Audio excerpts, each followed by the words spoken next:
What's up, my friends? Welcome back to the Home Slice. I have more of just a single episode because there's only two knives. So I've been doing these EDC tournaments, and this won't be much of a tournament. Like, you'll hear all the results today. But basically, I have a couple of knives, which if you caught my awards ceremony from the first EDC tournament, I sort of announced that I have these awards and I'm going to give them to certain knives, and it means that I'm going to keep them and not sell them. I have a couple other knives that are really slicey with kind of lighter duty sort of locks or their slip joints. Two knives that we're going to check out today are the RealSteel GSlip. This is a real cool aesthetic knife developed by Opinel in VG10. Got an awesome drop point, just the kind of shape that I like, and miles of blade. I love how much blade he left on this. It's really thin blade stock. I'll put all the stats about these knives on screen now. All the stats that I care about anyway. Okay, these are basically the measurements I care about. The functional edge length is not the blade length, it's the length of cutting edge, and then it's converted to inches for some of the formulas I have going here. Behind the edge thickness is in thousandths of an inch for each of these knives. The max usable spine thickness, thinner is better for sliciness there. It's the thickest part of blade that is over a cutting edge. The slope of grind is how many millimeters the grind of the knife goes up.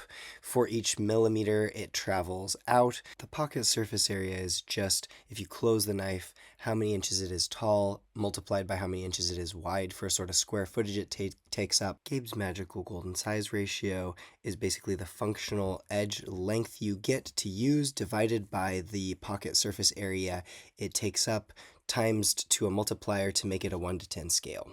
So the Opinel custom is quite high here, although the RealSteel GSlip matches our previous winner overall, the Kershaw Federalist, at an 8. The slice factor is supposed to be a nerdy equation where all of the things that affect how slicey it is, if they are low or high, whatever makes them good, they approach around 3.5 or something like that to give a, out of 1 to 10, how slicey the knife is. I've gone and broken my own equation by making this Opinel custom so thin that it registered as an 11 on this scale. So that's kind of funny, but awesome. And I totally just made up these equations by myself, so please don't anybody take them too seriously. They're just for my own fun and comparing the numbers of actual measurements in a way that is unique and interesting to me. This is a real crisp slip joint, the RealSteel GSlip. This version is in natural micarta, which I roughed up a little bit because the finish was a bit uneven from Blade HQ. It doesn't have a lot of anything to sort of index where your fingers go, which means you can carry it in a lot of different positions, but it will be interesting to see whether I'd prefer that there's a little bit of swell to keep your hand in place.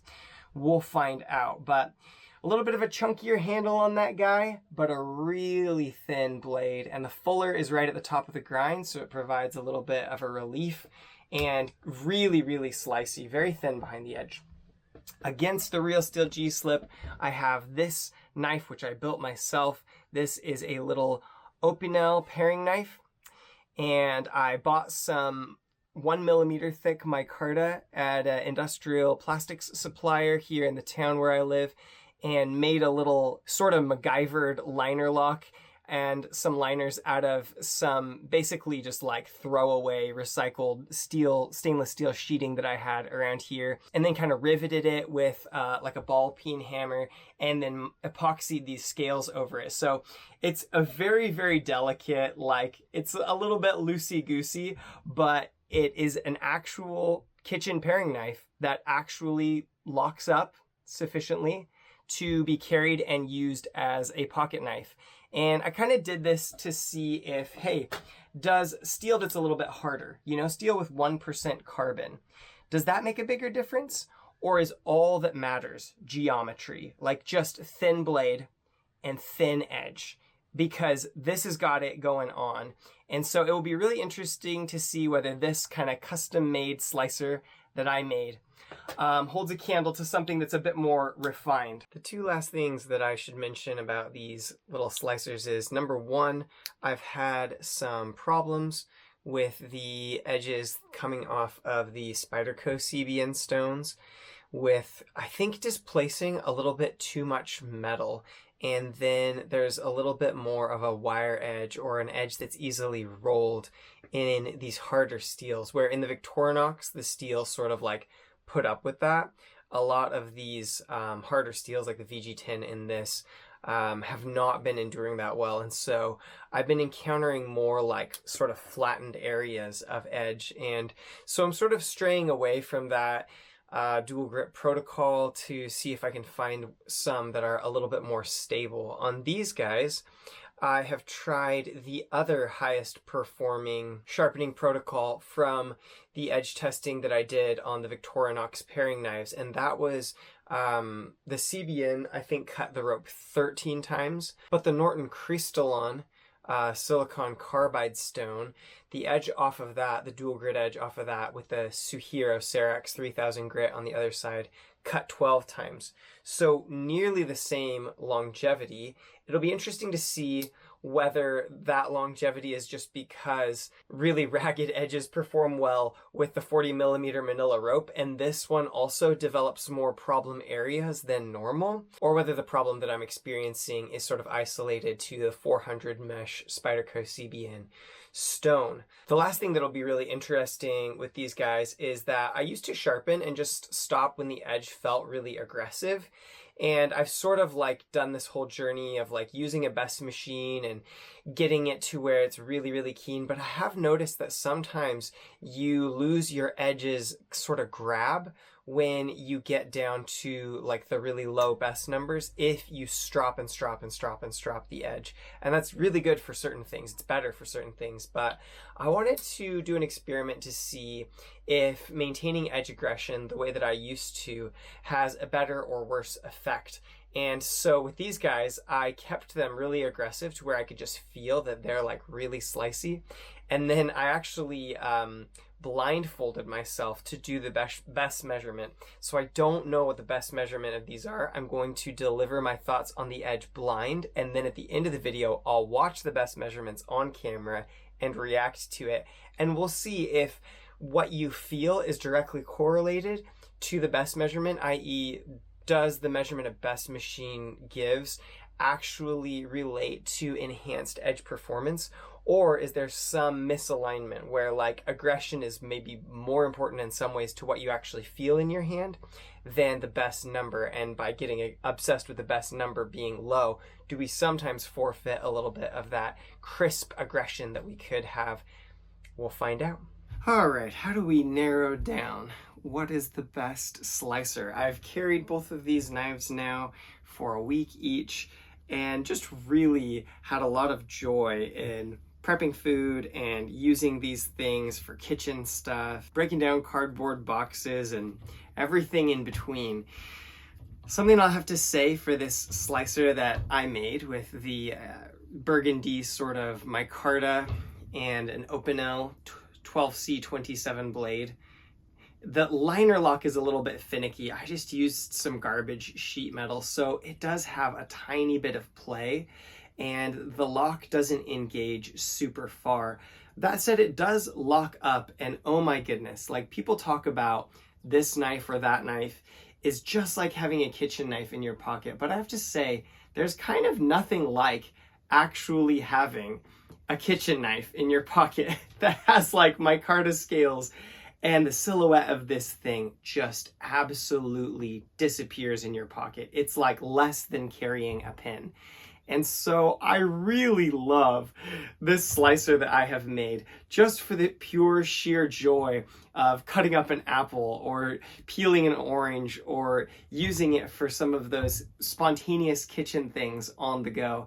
I also had forgotten that I added like a little thumb ramp here, and I kind of brought the thumb area in there. And I think I did a really great job on the ergonomics. For me, I just really enjoy having this sort of straight profile that you've got a lot of optional positions, but then being able to really key in right there, or alternatively right up there. I also think that even though I left it almost exactly the shape of an Opinel, this little clip point makes that tip just a tiny bit more acute. And I actually really enjoy the shaping work that I did on this to sort of round this out and scoop this in just a tiny bit and then make that more angular and less of a drop point, spear point sort of shape. I absolutely love this Opinel that I've created. The one thing that I will say is that it was a little bit like bendable, flimsy, fragile feeling. So I often trim the flax plants that grow in my driveway. They just kind of like fold out. And if you're not familiar, this is linen micarta. And in fact, the fibers cross-threaded through there are flax fibers. The flax plant has these big grass blade looking fronds that come out and that grow up and then they fall down, and it's a beautiful plant, but I usually have to trim them back a bit for them not to slap my car in my driveway. And cutting the flax, I definitely felt some bending and some movement in the blade, and I was like, this is not a work knife. This is like the best possible light duty kitchen food paring knife substitute that just is absolutely not felt at all in your pocket. And in the weight of it is like nothing. So it is like the best knife I've ever carried for that. And yet it does have a bit of a ceiling on terms of the impact work you can do with it. I'll make some decisions at the end of the video about what I'm going to do with it and whether or not I'm going to keep it and all of that stuff. But moving on to the RealSteel GSlip. The RealSteel GSlip is a pretty nice little profile, but after carrying this Opinel that I custom made, it feels like a bit of a chunk, you know? It really has some thickness to those slabs of micarta in the handles. That said, the blade is a beautiful shape. I just feel like Opinel, he really nailed the aesthetic of this knife, in my opinion. He really nailed the dimensions. The edge length is perfect. There's nothing that it feels like you're limited in terms of edge length with. The edge shape is beautiful. It's utilitarian, and the blade thickness is quite thin. It's just over 2 millimeters. But having this little fuller hollowed out near the top provides a relief that almost makes a lot of the blade feel like it's a thinner blade stock, because the material moves up and then it gives a little bit before sliding over that last little bit. I really love this. I like this is actually a false pivot. This isn't where the pivot actually is. This is actually a cover that covers over the pivot. But aesthetically, I like this oversized pivot cover that he's put on here. I like the wire clip in terms of the fact that when it's in your pocket and you can only see like the clip and from here up, it looks like there's just a pin in your pocket. So it's very like non-threatening, but like very, very utilitarian. It's like a modern sort of Scandinavian, almost puko aesthetic, like grandpa knife. I really enjoy that he necked this down right here. It sort of defines blade and handle for you, almost in the way that like a fixed blade has a really defined transition between blade and handle, like visually. I also really like that the pivot is just about the right size, that if you kind of zero out that distance right there, you've got really symmetrical blade and handle. None of those things are like ultra important, but I just really enjoy.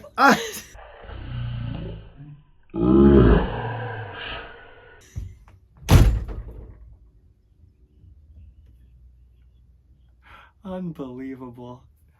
My wife just spitballed me with a straw. I can't even regain my... Anyway, none of those things are ultra performance oriented, but I really enjoy the clean aesthetic of both of these knives. I feel like I did a really good job on this one. They're very similar, hey? But I also feel like Opinel in his design work on this knife just created a thing of beauty. I think these are really gorgeous knife silhouettes. I have not looked at what the best reading was on these things until now, so perhaps I'll watch that and then I guess I have to give some feedback. I don't know, I've never done this before. Okay, so neither you nor I know what the best number is throughout the testing of this and the video so far, so I'm going to give my unblemished, unadjusted thoughts on the Edge performance, and we'll see how my guess lines up with reality. It felt like this RealSteel GSlip deburred to a greater level. It felt like on the best machine it got through the line a little bit easier, but it'll be interesting to see if that's true or false. But it felt like this VG10 is like a bit of a harder steel. Of course, it's got more carbon than this 12C27, and so it felt like it deburred more fully. I found that the initial performance on the 12C27 in this Opinel blade was really, really smooth, and then I experienced like a little bit of a drop, almost like it misaligned a little bit, or we had some problem with some little tiny bit of foil burr or something like that. A few days into use, I did a really light strop on a 4 micron diamond by Stroppy Stuff on basswood, just to see if we could remove that. And for the rest of the time, it operated phenomenally. Excellent aggression, excellent characteristics, felt like a good dual grit edge. So I'm pleased with the dual grit characteristics of this stone setup, but I think you need to do a little bit more stropping than what I did initially to get the best performance out of it. But that said, I would be surprised if this was over 200 grams best, and I would be surprised if it was under 100 grams best. As far as the GSlip goes, it felt like it had great aggression right out of the gate, and I did have less problems with the edge feeling like it misaligned or like there was some burr left over. I did end up stropping it on the same basswood probably a few days later in the week than I stropped this Opinel slicer, just to give them a fair shot. And each of these edges, like, it's funny because a dual grit edge at first maybe feels slightly less keen to me, and really aggressive, but a little less keen than like a fine edge. But to me, it seems like it improves over time, and I'm actually like more pleased with it by Thursday in the week if I started on Monday. Where a fine edge, I'm usually becoming less pleased with it later in the week if I've cut up cardboard or things that have a lot of wear to them. I'm pleased with the performance of both of these. I'm now going to watch the videos with you guys to find out what the best readings were. This is kind of a fun experiment because I find myself obsessing over the best number, and I kind of want to reverse engineer this thing and see if the real world and the best line up and kind of judge how valuable this is. You can see the Opinel video up, and you can see that I've got a blindfold hanging down. Oh, it's also clear that you can't see my eyes, so in the future videos I'll have to make sure that it's framed so that you can see that I'm closing my eyes or blindfolded. But anyway, okay. Oh yeah, it's more than 100. Oh, okay. All right, so it's in the 170s. I would say that lines up with what I felt in the use of it pretty well. That's a cool confirmation that the best is revealing something, or maybe could have been preventative a little bit of the fragility of that edge. Let's check out the GSlip slip joint. Okay. It's funny watching this after the fact. Oh, all right. So just under 150. I think that lines up pretty well. Usually when I've done my testing, about 150 is the mark where I feel like I can be pretty sure that a dual grit edge doesn't have a wire edge. So I think that lines up pretty well actually with my felt experience of both of these knives. I think the best was better on the GSlip and the VG10 here, and I think my experience of the edge was a little bit better, although of course the geometry on this kitchen knife is better, and so it was still smoother for certain things. But yeah, overall, that's a really interesting thing. I think the best in this case was predictive of my experience and a pretty good reflection of the level of fineness. Okay, upon reflection and after this video was filmed, I actually took the RealSteel GSlip on my last day of use on a picnic with my family. We climbed to the top of a mountain, and up on top of the mountain we had a snack up there, and it was such a brilliant like pack picnic knife.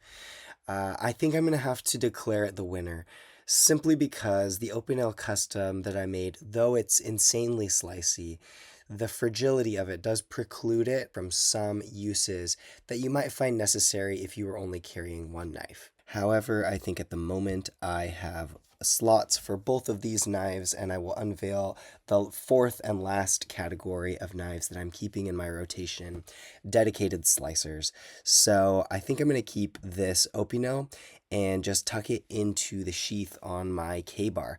I like to have a almost weightless knife that's for food prep only to take with camping because my BK7 could use a little help in that arena. I'm going to keep the RealSteel GSlip as sort of a family picnic knife that is not packed away with my fixed blade that I can just grab to take out when the family's going on an adventure because it worked so well for that. And I think I kind of always want to have a knife that's really thin to be able to do that and that's easy to carry. Thanks for tuning in. If you want to see the last episode that explains why these other knives are here, I'll put it on screen now. For the rest of you, I'll say peace out from the home slice. You guys take care. Bye.